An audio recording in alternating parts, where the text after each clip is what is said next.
एक बार सुभद्रा नाम की एक अधेड़ उम्र की महिला थी। उसके दो बेटे थे, राजू और रंगा। वे दोनों खेती किया करते थे। उस गांव में सब लोग सुभद्रा का बहुत सम्मान करते थे, क्योंकि अब उसकी उम्र हो चली थी, तो उसने अपने बेटों की शादी करा देने की सोची। बड़े बेटे राजू की शादी गांव की एक लड़की जलजा से हो गई और छोटे बेटे रंगा की शादी शहर की लड़की वनजा से। वनजा एक ठीक ठाक पैसे वाले परिवार से थी और वो जलजा को अपने से कमतर मानती थी। एक दिन की बात है। देखो बहू, कल शुक्रवार है। कल तुम दोनों सुबह जल्दी उठना और आंगन को पहले गोबर से लीपना और फिर रंगोली बनाना। ठीक है माँ जी, मुझे रंगोली बनाना अच्छा लगता है। आप देखना कल मैं कितनी अच्छी रंगोली बनाकर दूंगी। ये गोबर वोबर का काम मैं नहीं कर सकती। मुझे रंगोली देखकर सिर्फ तारीफ करना अच्छा लगता है। वैसे भी ऐसे फालतू काम करना मुझे बिल्कुल पसंद नहीं है। मैं नहीं कर सकूंगी। ठीक है, जलजा ने कह दिया कि वो रंगोली बना देगी। कोई भी बनाए, रंगोली बन जानी चाहिए बस। सास की बात सुनकर वनजा बेफिक्र हो गई और सुभद्रा वहां से चली गई। उसके जाते ही वनजा जलजा पर ताना मारते हुए बोली, अब कल सुबह उठकर अपने हाथ गोबर में दे देना। रंगोली बनाकर जरा सी तारीफ पाने के लिए अपने हाथ कीचड़ में डालोगी। वनजा, तुम इतने रूखेपन से क्यों बात कर रही हो? ये तुम्हारा भी तो घर है। मैं रंगोली बना दूंगी, लेकिन तुमको भी तो अपने घर में ये सब काम करने का मन करता होगा, नहीं करता क्या? आप क्या बात कर रही हैं? मुझे क्यों बुरा लगेगा? वैसे भी मेरे और तुम्हारे स्टेटस में बहुत फर्क है। मैंने तुम्हारी तरह ऐसे अपने हाथ गोबर में कभी नहीं साने और मुझे सब करने की जरूरत भी नहीं है। क्यों दूं मैं तुम्हें दलीलें? गुस्से में बात करके वनजा वहां से चली गई। अगले दिन वनजा सुबह सुबह बड़े टशन में अपने दफ्तर जाने के लिए तैयार हुई और उसने अपनी सास को इसके बारे में बताया। माँ जी, मुझे शहर जाना होगा आज। मैं अब अगले हफ्ते तक वापस आ पाऊंगी। ठीक है ना? इस गांव में तुम्हारी तरह शहर की बड़ी कंपनी में काम करने वाली और कोई नहीं। मैं बड़ी खुश हूँ बहू। जाओ, अच्छे से आ जाना लेकिन। ठीक है माँ जी, मैं ऑफिस के लिए निकलती हूँ। क्या आते समय आपके लिए कुछ लेती आऊं? बस तुम ठीक से आ जाना, मेरे लिए तो वही काफी है बहू। अच्छा, अब मैं रविवार को ही वापस आऊंगी। तब तक आप लोग अपना ख्याल रखना। इतना कहकर वो शहर चली गई। और फिर सुभद्रा ने बड़ी बहू जलजा को खेती के कुछ काम बताए। इस हफ्ते हमें खेतों में कीड़े मारने की दवा का छिड़काव करना है। राजू को और मजदूरों को उनका पैसा भी देना है। हाँ, वो तो मैं भूल ही गई थी। इसके बारे में भी राजू को याद दिला देना बहू। ठीक है माँ जी। घर के लोग वनजा के बारे में बहुत अच्छा सोच रहे थे, लेकिन उसने झूठ बोला था कि वो शहर में एक सॉफ्टवेयर कंपनी में काम करती है। असल में वनजा एक बड़ी चोर थी और वो शहर में इधर उधर घूमकर चीजें चुराया करती थी। इस बार वो चोरी करके अपनी सास के लिए एक अच्छी रेशम की साड़ी और घर के लिए कुछ सामान लेकर आई। माँ जी, ये आपके लिए है, अच्छी है ना? साड़ी को देखकर सुभद्रा बड़ी खुश होकर बोली, हाँ बहू, इसका रंग तो बहुत सुंदर है। क्या तुम जलजा के लिए भी कुछ लाई? हाँ हाँ, ये साड़ी आपके लिए जलजा दीदी। शुक्रिया वनजा। सुभद्रा अपनी साड़ी लेकर अपने कमरे में चली जाती है। दीदी, देखा आपने माँ जी कैसे मेरी लाई साड़ी को देखकर गदगद हो गई? क्या आपके किए किसी भी काम को देखकर इस तरह चमक आती है उनके चेहरे पर? मेरी लाई चीजों को वो संभाल के रखती हैं और उन्हें वो चीजें हमेशा मेरी याद दिलाएंगी। देखो वनजा, दूसरों को हम खुश करें ये तो अच्छी बात है, लेकिन साथ ही हमें किसी को नीचा भी नहीं दिखाना चाहिए, है ना? गलत बात है ना ये भी? अच्छा, तुमको पता है कि तुम मेरी बराबरी कभी कर ही नहीं सकती। वनजा अगले दिन घर में ही रही और इसके बाद फिर से दफ्तर का बहाना करके शहर चली गई। इस बार चोरी में अच्छा और कीमती सामान उसके हाथ लगा और इस बार वो अपनी सास के लिए हार और कमर की करधनी लेकर आई। ये सब देखकर सुभद्रा अचंभे में पड़ गई। मैंने तुम्हारे लिए इतना बढ़कर नहीं सोचा था, लेकिन तुम तो शहर में अच्छा खासा कमा रही हो। आज रात हम सब एक साथ खाना खाएंगे। कई दिन हो गए हमने एक साथ बैठकर खाना नहीं खाया। कुछ खास बनाना बेटा आज जलजा। ठीक है ना? ठीक है माँ जी। उस दिन सुभद्रा, दोनों बेटे और वनजा एक साथ बैठकर खाना खा रहे थे। जलजा उन सभी के लिए खाना परोस रही थी और वे सभी मजे से खा रहे थे। आज का खाना बहुत ही स्वादिष्ट बना है माँ, एक नंबर का खाना है, बड़े बड़े 5 स्टार में भी नहीं मिलेगा शायद, है ना माँ? जलजा तो हमेशा ही स्वादिष्ट खाना बनाती है, उसका बनाया खाना किसी को पसंद ना आए ऐसा हो ही नहीं सकता। खाना खाने के बाद सभी अपने अपने कमरे में चले गए। अगले दिन सुबह राजू और रंगा अपने खेतों पर काम पे चले गए और सुभद्रा और जलजा और वंजा घर पर ही रह गई। तभी पुलिस इंस्पेक्टर शंकर उनके घर आया। पुलिस को अपने घर पर देखकर सुभद्रा घबरा गई और वंजा डर के मारे कांप गई। क्या इंस्पेक्टर साहब आप यहाँ? देखिए, मैं आपकी बहू वंजा को गिरफ्तार करने आया हूँ, ये एक बड़ी चोर है। क्या बात कर रहे हैं इंस्पेक्टर साहब? मेरी बहू तो शहर की एक सॉफ्टवेयर कंपनी में काम करती है। आपको अपनी बहू के बारे में कुछ नहीं पता। अगर आप भी उसकी तरफदारी करेंगी तो हमें आपको भी गिरफ्तार करना पड़ेगा। वनजा, जो भी पैसे, जेवर और बाकी सामान तुमने चुराया वो चुपचाप हमें सौंप दो तो तुम्हारे लिए अच्छा होगा और तुम्हारी सजा कुछ कम हो जाएगी।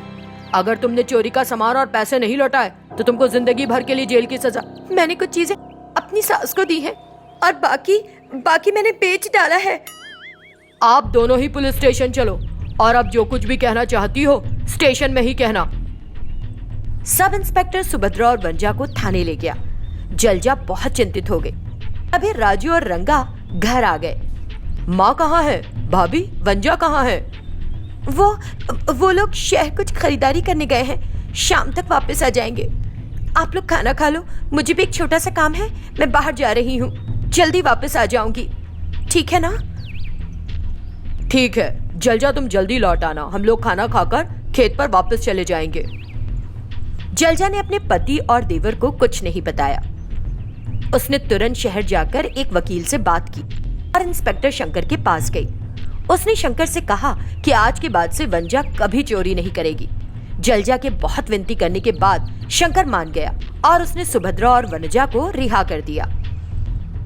प्लीज मुझे क्षमा कर दो दीदी, मैंने आपका अपमान किया और आपका मखौल उड़ाया, फिर भी आपने मुझ पर इतना रहम किया। क्या तुम्हारा दिमाग ठीक है वनजा? इस तरह चोरियां करके तुम हमारे घर की इज्जत को मिट्टी में मिलाने चली थी। जो हुआ सो हुआ माँ जी, अब वंजा को अपनी गलती का एहसास हो गया है। अब हम सब अपनी खेती में लगेंगे और आराम से रहेंगे। पंतपल्ली नाम के गांव में पति पत्नी सुभद्रा और रविंद्र रहते थे। उनकी इकलौती बेटी थी चांदनी। वो लोग घर पर कांच की चूड़ियां बनाते थे और उन्हें बेचकर अपनी जीविका चलाते थे। ऐसे ही एक दिन, चांदनी बेटी, मुझे पूरा विश्वास है कि इस बार हमें अपने कारोबार में खूब फायदा होने वाला है, क्योंकि शहर में भी कांच की चूड़ियों की बड़ी डिमांड है। इसलिए हमें आजकल और ज्यादा चूड़ियां बनानी चाहिए, उससे हमें फायदा हो सकता है। ठीक है पापा, कल से मैं और माँ रात में भी चिड़ियाँ बनाएंगे। रात को हम सारा काम खत्म करके आराम से चिड़ियाँ बना सकती हैं। फिर देखना, अच्छे से चिड़ियाँ बिकेंगी तो खूब पैसा आएगा। वो तो ठीक है, लेकिन और ज्यादा चूड़ियाँ बनाने के लिए हमारे पास सामान नहीं है और न ही पैसा। अभी फिलहाल जो चूड़ियाँ हमारे पास पड़ी हैं, वो पहले बिक जाएं, तो उस पैसे से हम और चूड़ियाँ बना सकते हैं, है कि नहीं? सुभद्रा, तुम पैसे की फिक्र भूल जाओ, मैं कुछ न कुछ इंतजाम कर लूंगा। इस बार अगर हम थोड़ी ज्यादा मेहनत करें तो सारे कर्ज उतर सकते हैं। माँ, जैसा पापा ने कहा वैसे ही करते हैं ना, देख सब ठीक हो जाएगा। तुम बाप बेटी के सामने मेरी क्या चलेगी, चलो वैसा ही करते हैं। और फिर चांदनी दिन में स्कूल जाती और रात को कांच की चूड़ियां बनाने में अपनी माँ की मदद करती। तीनों ने मिलकर कांच की बहुत सुंदर चूड़ियां बनाई थीं। उन्हें पूरी उम्मीद थी कि इस बार उनकी अच्छी कमाई होगी। लेकिन उस दिन स्कूल में, देखो बच्चों, जल्द ही शायद हमें एक मुश्किल का सामना करना पड़े। मौसम विभाग की ओर से घोषणा की गई है कि अगले 2 दिनों में चक्रवात आने की संभावना है। टीचर, तो क्या स्कूल की छुट्टियां हो जाएंगी? हाँ, लेकिन चक्रवात का खतरा खत्म होने पर खुल भी जाएंगे। ये एक निचला इलाका है, इसलिए तुमको सावधान रहने की जरूरत है, समझे? निचले इलाके का क्या मतलब होता है टीचर? खतरनाक इलाका क्या? हाँ, आप लोग जहाँ रहते हैं वो भी निचला इलाका है, इसीलिए सावधान रहना। तुम अपने माता पिता को भी ये बात बता देना। ठीक है टीचर। चांदनी ने अपने माता पिता को चक्रवात के बारे में बताया और शिक्षिका द्वारा दी गई जानकारी भी दी। पापा, हमारे स्कूल में कुछ दिन की छुट्टी हो गई, टीचर ने कहा। क्यों बेटी, अभी छुट्टियाँ क्यों हो गई हैं? टीचर कह रही थी कि अगले 2 दिनों में चक्रवात आने का अनुमान है, इसलिए छुट्टियां हो गई और हर किसी को बहुत सावधान रहना है। उन्होंने कहा। आज मेरी बाईं आंख फड़क ही रही थी। लगी रहा था कि कुछ बुरा होने को है, लेकिन अब हमें क्या करना होगा? हाँ, मैं तो घबरा रही हूँ बहुत ज्यादा अंदर से। क्या होगा? ईश्वर पर भरोसा रखो, जो होगा देखा जाएगा, है ना? कुछ नहीं होगा पापा, जैसा हमने सोचा था सब कुछ अच्छा ही अच्छा होगा। फिर उस रात बहुत तेज बारिश होने लगी। चांदनी के घर में बारिश का पानी भर गया और बाढ़ के कारण उनकी तैयार चूड़ियां पानी में बह गईं। सब कुछ खो गया था। रविंद्र और सुभद्रा उदास हो गए और चांदनी भी रोने लग गई। माँ, अब हम कैसे काम करेंगे? सब चूड़ियां तो बाढ़ के पानी में बह गई है। हमारे भाग्य में यही लिखा था बेटी, क्या करेंगे? तुम्हारे पापा की हालत देखो, बहुत बुरी है। हाँ माँ, पापा ने तो सोचा था कि इस बार अच्छा फायदा होगा, लेकिन अचानक ये सब हो गया। ऐसा तो हमने कभी सपने में भी नहीं सोचा था। देखो, तुम्हारे पापा नदी की तरफ गए हैं। जब भी वो उदास होते हैं तो उसी ओर जाते हैं। जाकर देखोगी जरा? बहुत निराश लग रहे थे। वो ठीक तो है? ठीक है माँ, मैं वहाँ जाती हूँ और उनको ढांढस बंधाऊंगी। ठीक है, कम से कम तुम ही अपने पापा का हौसला बढ़ाओ। चांदनी नदी के पास गई, लेकिन उसे उसके पिता वहां नहीं मिले। वो भी अंदर से बहुत दुखी थी। वो अपनी भावनाएं नदी से ही बात करके बांटने लगी। वो बस धुन में बोले ही जा रही थी कि तभी एक जलपरी उसके सामने आ गई और बोली, चांदनी, मैं बहुत देर से तुम्हें देख रही हूँ, तुम रो क्यों रही हो? क्या हो गया बेटी, मुझे बताओ, शायद मैं मदद करूं। हमारी हालत के बारे में क्या बताऊं? हमारे पास कुछ भी नहीं बचा। मेरे पापा के काम को बहुत बड़ा नुकसान हुआ और हम पर बहुत सारा कर्ज है। मेरे मम्मी पापा बहुत दुखी हैं, तो मैं कैसे खुश रहूं? मैं तुम्हारी स्थिति को समझती हूँ। तुम्हारा जो भी नुकसान हुआ है, मैं उसकी भरपाई कर दूंगी। मैं तुम्हें खूब सारी रंग बिरंगी चूड़ियां दूंगी, उन्हें ले लो। जैसे कि जलपरी ने कहा, पानी से खूब सारी रंग बिरंगी चूड़ियां निकलने लगी। वो चूड़ियां बेहद सुंदर थीं। चांदनी चूड़ियां लेकर घर आ गई। चांदनी बेटा, तुम ये चूड़ियां कहाँ से लाई? ये तो बहुत अच्छी और सुंदर चूड़ियां लग रही हैं, बहुत महंगी भी होंगी। कहाँ मिली तुमको? हाँ, इतनी सुंदर चूड़ियां कहाँ से लाई रे? ये तो बड़ी महंगी लग रही हैं। पापा, एक जलपरी ने मुझे उदास देखा और मुझे ये चूड़ियां दे दी। जलपरी ने कहा है, इन चूड़ियों को बेचकर हम अपना सारा कर्ज चुका सकते हैं। मुझे पता था बेटी कि भगवान हमारी मदद जरूर करेगा और हमें रास्ता दिखाएगा। हम इन चूड़ियों को बेचकर सच में अच्छी रकम कमा सकेंगे। उस दिन के बाद से जलपरी अक्सर उन्हें चूड़ियां देने लगी। उन चूड़ियों को बेचकर चांदनी के परिवार की अच्छी कमाई होने लगी।